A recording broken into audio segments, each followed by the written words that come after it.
Le créateur s'est tenu ce week-end à Metz-Blida. Nous en avons profité pour rencontrer des entrepreneurs de la région issus de corps de métiers très différents. Nous en parlions vendredi sur ce plateau. La cité de créateurs s'est installée du côté de TSRM Blida. C'était ce week-end. Une belle occasion de rencontrer les nouveaux entrepreneurs lorrains. Il y avait d'ailleurs des entrepreneurs de toutes sortes, que ce soit des cake designers ou encore des restaurateurs de tapisserie.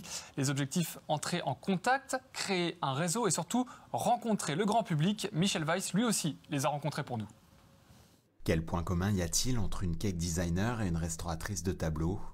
Elles sont jeunes et se sont lancées dans l'aventure de l'entrepreneuriat, bien aidées en cela par l'apport de la couveuse Passelor, qui leur a permis pendant 18 mois de tester leur projet avant de créer juridiquement leur entreprise, ce qu'elles ont réussi avec brio.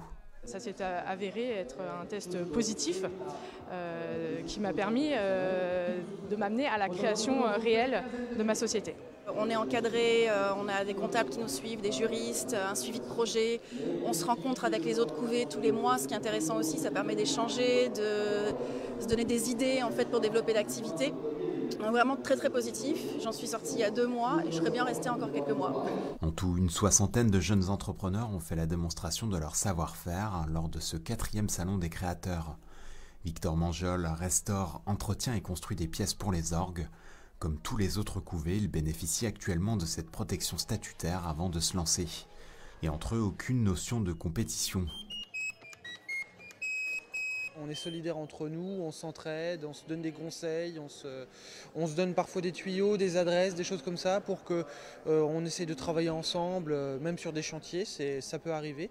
Et donc c'est aussi ce qui est intéressant et enrichissant. Un peu plus loin, un jeune studio d'animation 3D d'effets numériques fourbit ses armes à 6 mois de l'échéance de la couveuse. Un terme loin d'effrayer ce jeune chef d'entreprise. Le but du développement de la société, c'est qu'on investisse du matériel à hauteur de 30 000 € dans les 6 mois, 1 an à venir.